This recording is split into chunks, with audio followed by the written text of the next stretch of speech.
get in. Guess where we're going? We're going to fish.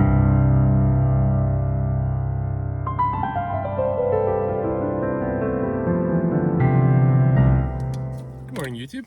Welcome back. So today I'm at a smaller spring, but it's a spring that's filled with fish, and I like to call it Fish City. So we're gonna get in and explore around and hopefully see tons of different species, but then also maybe a little bit of behavior. It's bass spawning season right now, so I'm hoping I can get a little bit of footage of them spawning, but only one way to find out. So I'm gonna get suited up. Hope you guys enjoy the video and stay out there. It's a little bit of a walk to the spring and I'm being lazy, so I'm just gonna use this puddle to get my wetsuit wet.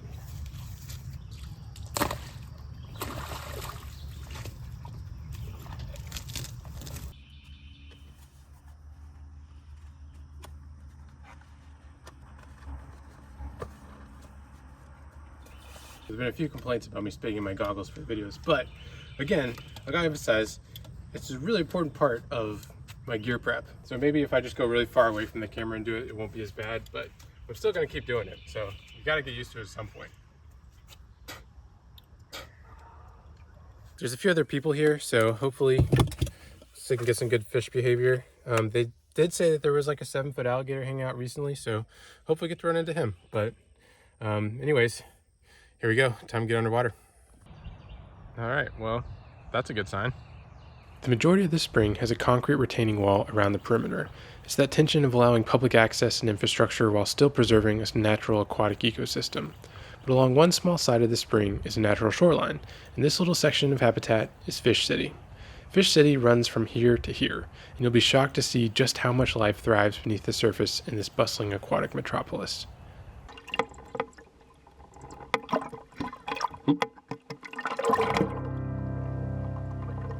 As I dove in, the sun was shining beautifully through the crystal clear waters. I was greeted with what's an unfortunately usual sight in Florida's springs nowadays, a barren bottom coated in a layer of algae.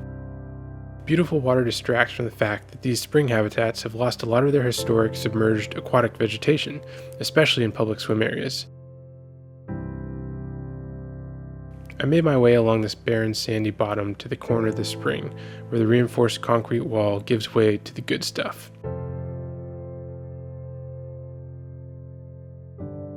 And just like that, we've entered Fish City. Right off the bat, I could see a handful of species circling about, and a large school of sunfish came over to inspect this human visitor to their fishy realm.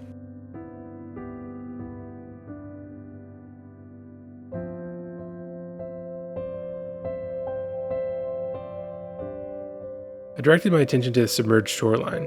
The vibrant green roots of a few trees stretched out in all directions, soaking up nutrients and water and sending them up into the trees above. Tucked back in the dense vegetation at the spring's edge, we encounter our first citizen of Fish City, the mosquitofish. These tiny fish darted right along the surface, picking out bits of food, and would be easily missed if you didn't know where or what to look for. Their name mosquitofish is they eat a lot of mosquito larvae. Knowing this, people introduced them to parts of the US west of the Mississippi River drainage to hopefully limit mosquito populations, but that of course backfired, and they've caused a lot of problems for native freshwater fish on the west coast. As I pulled back from the shoreline, a familiar log-like shape swam into view, the Florida gar. Gar in general are often called alligator gar, but that's a different species that gets much larger and people tend to get them confused. Florida gar have spots and a shorter snout, but they do still have plenty of sharp teeth. They'll float still like a log and then swipe their jaws to the side to ambush unsuspecting prey like crayfish and other fish species. But Fish City was full of these long boys. I'm fairly certain the gar spawn in or very nearby this spring at least, but I think it's a little late in the season to catch any action. But they are certainly a well-represented fish group in Fish City this fine day. The scales on these fish are particularly durable and are called ganoid scales. They're primarily made of a material that's similar to the enamel on our teeth. Gar are also able to gulp and breathe air with the use of a highly vascularized swim bladder in addition to breathing with gills. So these are some hardy fish that can survive even in very low oxygen environments.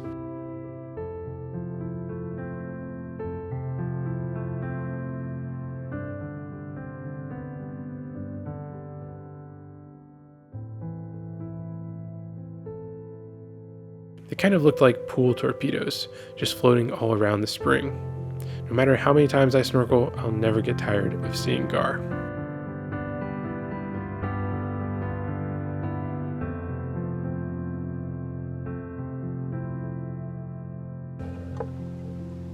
continued on my way to downtown Fish City. You can probably see why I call it this. Scattered stalks of spatterdock rose up like buildings as fish dart all about in the aquatic streets below.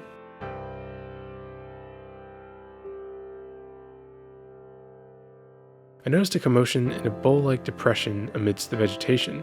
There were a ton of fish hanging about, but one stood out from the rest.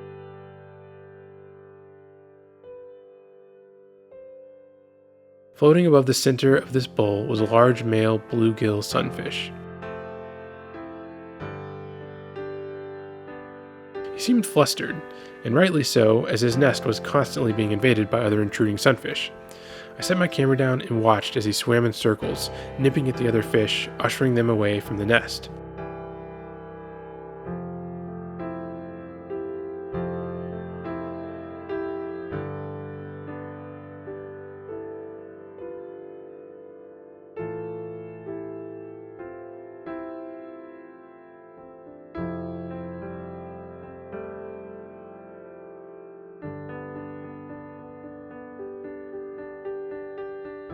He also would meticulously clean the area, diving down to make sure everything was in order.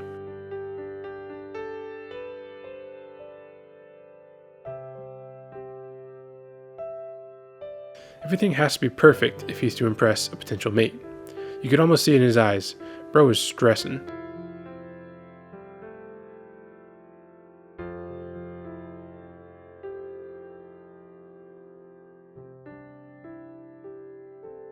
Finally, a potential partner swam by, and he put on his best display, but nothing was happening.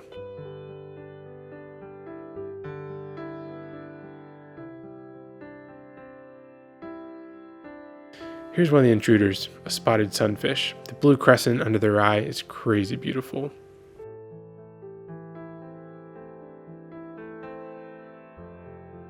There are other bluegill sunfish doing their best to impress potential breeding partners, balancing nest defense, upkeep, and courtship dancing, perhaps the finance bros of Fish City, but again, they kept striking out.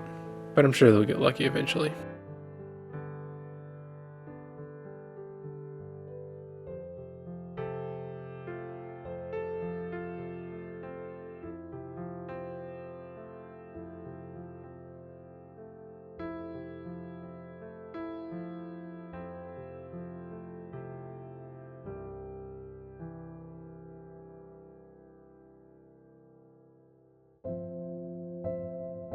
As I carried on, a vibrant splash of orange caught my eye. The golden shiner, not to be confused with something else. This is a common fish species, but they're so speedy and wary that I always feel lucky to see them underwater. And I'll be honest, it was not an easy feat even getting just half decent footage of them. Of all North American minnows, golden shiners are one of the most tolerant of high water temperatures and have been found living in water up to 104 degrees Fahrenheit. These fish have comically small heads, which are attached to a silvery golden body, and often have brilliant orange fins that look like someone stuck a bunch of Doritos in them. They're usually about 6 inches long, but these guys were a bit bigger, probably pushing 10 inches.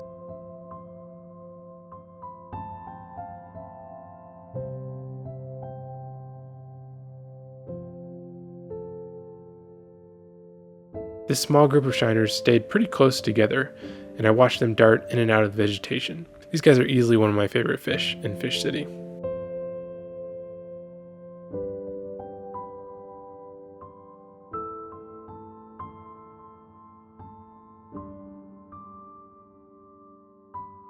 And then briefly I saw what I think is a lake chubsucker. It's a wild name, I know, but it was mostly creeping around the vegetation in the distance, and I never quite got a great look. Not everyone's an extrovert in Fish City. I took some time to admire the organic architecture of Fish City. It's such a small area, consisting of a handful of plants, mostly spatterdock and down branches. The spring closes seasonally, which allows the vegetation a brief period to regrow, but it often receives a pretty brutal beating during the summer. It was looking pretty fresh today, with lots of new growth and buds, thankfully.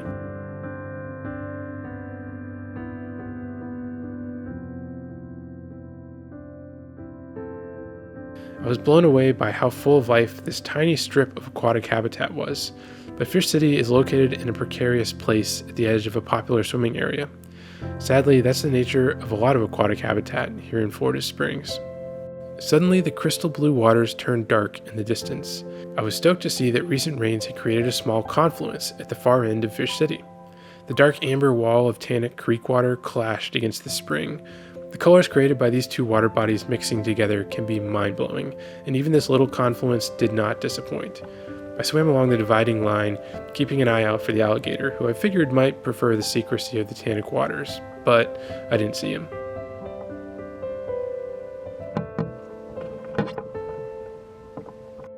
I did, however, spot another familiar face. The bowfin, resting calmly in a thin layer of spring water below the Tannic Creek. It might be hard to tell, but this is an absolute unit of a bowfin. They rarely get bigger than 3.5 feet, and this one was easily 3 feet. Similar to the gar, bowfin have a vascularized air bladder and can breathe air and water. They can also bury themselves in mud and survive for weeks at a time if their habitat happens to dry up. Bowfin have these strange-looking external nostrils, which you can clearly see here.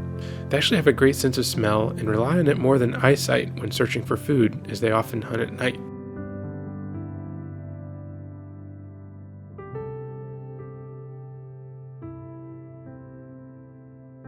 The big bowfin slipped off into the Tannic Creek, and I followed in after it. There's a huge school of tiny minnows swirling about in the Tannic water. These are red-eyed chub, a type of minnow common to see in Florida Springs. It was cool to see them follow the patches of spring water as it swirled into the amber creek water.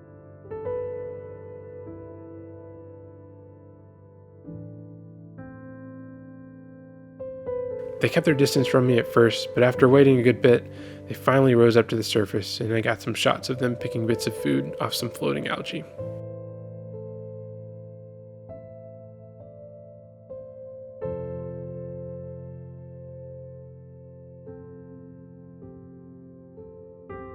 At this point, I had reached the edge of Fish City, so it was time to work my way back, just to make sure I hadn't missed anything. I took a little bit longer to appreciate the crazy aquascape created by the Confluence.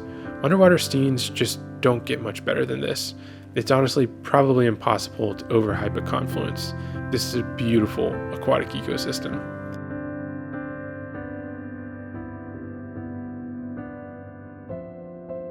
I ventured out away from the vegetation of Fish City to what I guess you could call the suburbs? I don't know. A little spring boils formed on the bottom where water flows up through sand-filled cracks from the aquifer, causing this mesmerizing phenomena. The main vent of the spring had a much bigger boil. Some waterlogged pieces of vegetation had sunken down on top of some of these spring boils, forming what looks like an underwater lake. It's like some weird pulsing mat of organic debris. It was pretty neat to watch. But also in this suburban wasteland was an impressive series of carefully curated sunfish beds, each occupied with a fierce and tiny guardian. My eye was immediately drawn to this fellow, the reddest redbreast sunfish I have ever encountered. And yet again, we find a very busy fish. This fellow was constantly on the move, chasing down any perceived threat, even some that appeared to be imaginary. As I laid by the bed, nest, bowl, whatever you want to call it, he would constantly zoom past my head and return a few minutes later. The nest was totally immaculate, so there wasn't much cleaning to do, and guard duty it was.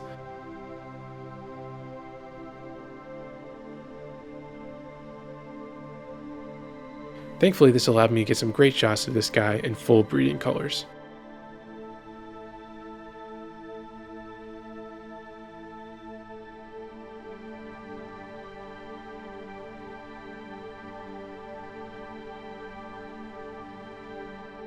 But then a commotion in one of the other nests caught my eye. A female was giving a male a chance. They swam in tight circles, side by side. Now, I'm not sure if any actual spawning was going on, but this is what they do. The female releases her eggs, and the male fertilizes them as they come out.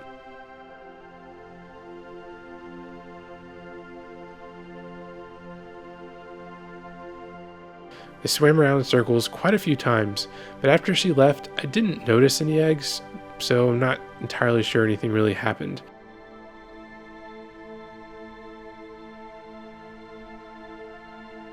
Unfortunately, these beds don't have the protection of the shoreline that Fish City does. I saw quite a few people sadly trampling unknowingly on the nests, which redbreast sunfish are doing fine as a species, but it's another reminder of the disconnect that exists when you fail to look at what's happening beneath the surface. But hopefully some good spawning took place, at least at some point.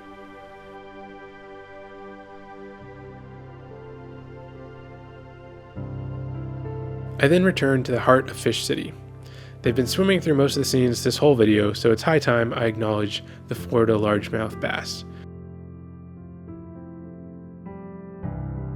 There were some very large bass residents in Fish City. I'm not great at judging fish weight underwater, but some of these guys were serious chonkers. I began to notice one of the bass warding off other fish from beside the sunken log.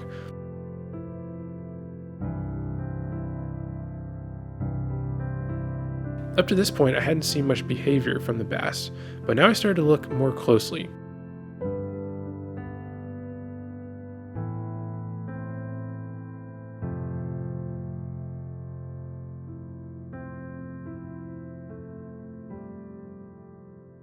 I saw another bass a few blocks down in Fish City that seemed pretty rooted to one area in particular. Sure enough, the smaller male was intently guarding a shallow depression on the spring floor. As he left to chase down a potential threat, I looked into the nest and realized it was filled with thousands of tiny eggs. Suddenly, the stakes were so much higher.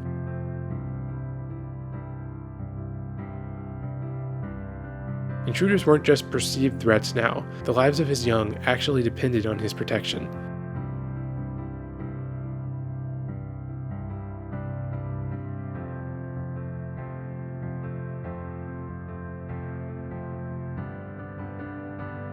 The bass took its job seriously. It would swim considerable distances to deter any potential predator from coming anywhere near the nest.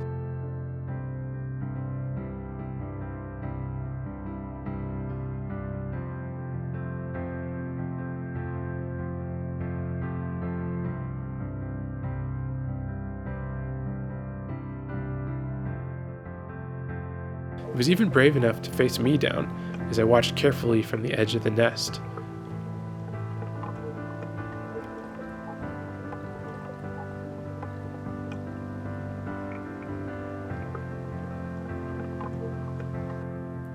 A female bass can lay anywhere from 2,000 to 40,000 eggs while spawning.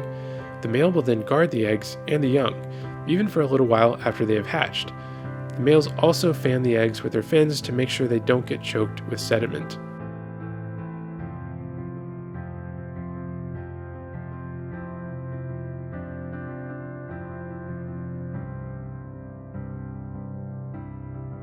There's a lot of predators out there for young fish, and this bass has a pretty tough job.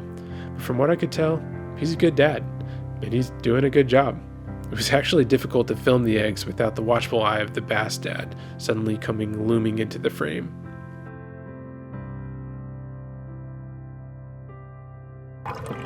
By this point, I figured I had seen most of the citizens of Fish City, but as I rounded this fallen snag, a flash of blue and red caught my eye. Hanging out amidst the sunken branches were male bluefin killifish, battling it out over their tiny corners of Fish City.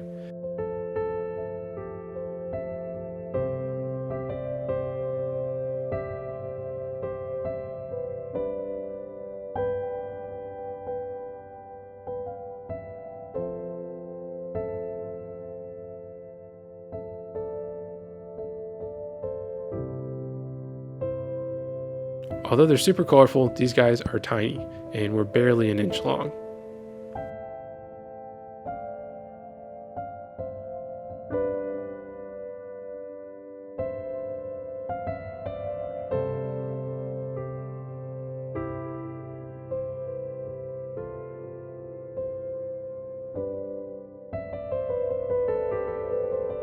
The males have distinct blue fins with a red tail that they display fiercely to ward off rivals and attract mates.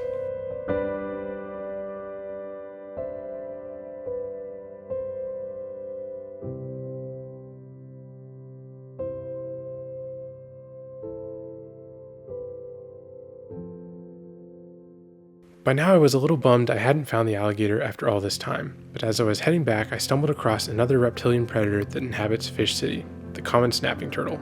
Although these prehistoric looking turtles eat fish, I was surprised to see a sunfish circling close by. I suppose it considered an easy meal from the sediment stirred up by the roaming turtle to be worth the legitimate risk of being eaten. The snapping turtle kept a watchful eye on me while I filmed him, but as you can see, he wasn't interested in me at all.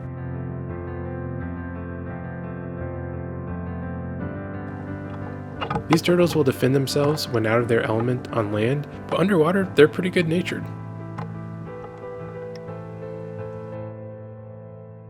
Like a small Godzilla, it stomped off into the spatter dock, climbing up some stalks and stretching out its wildly long neck to grab a breath from the surface. Despite its size, it actually navigated through the vegetation with surprising grace, and I watched as it clung to the plant, just breathing.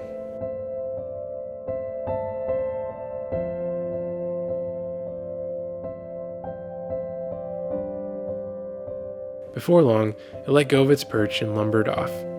He may be a predator in this aquatic metropolis, but he still belongs, unlike me. And by now, it was high time for me to peace out from Fish City.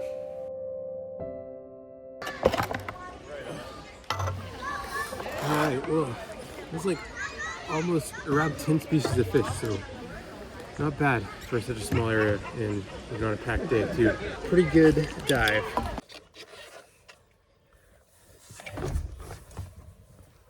Another good day in Fish City.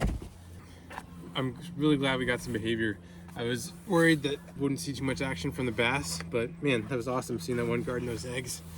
And then, of course, the sunfish getting it on. It just goes to show how important those riparian zones and natural shoreline is for all sorts of wildlife. But you know, if you got rid of that, you wouldn't be seeing half the species. But yeah, amazing spot.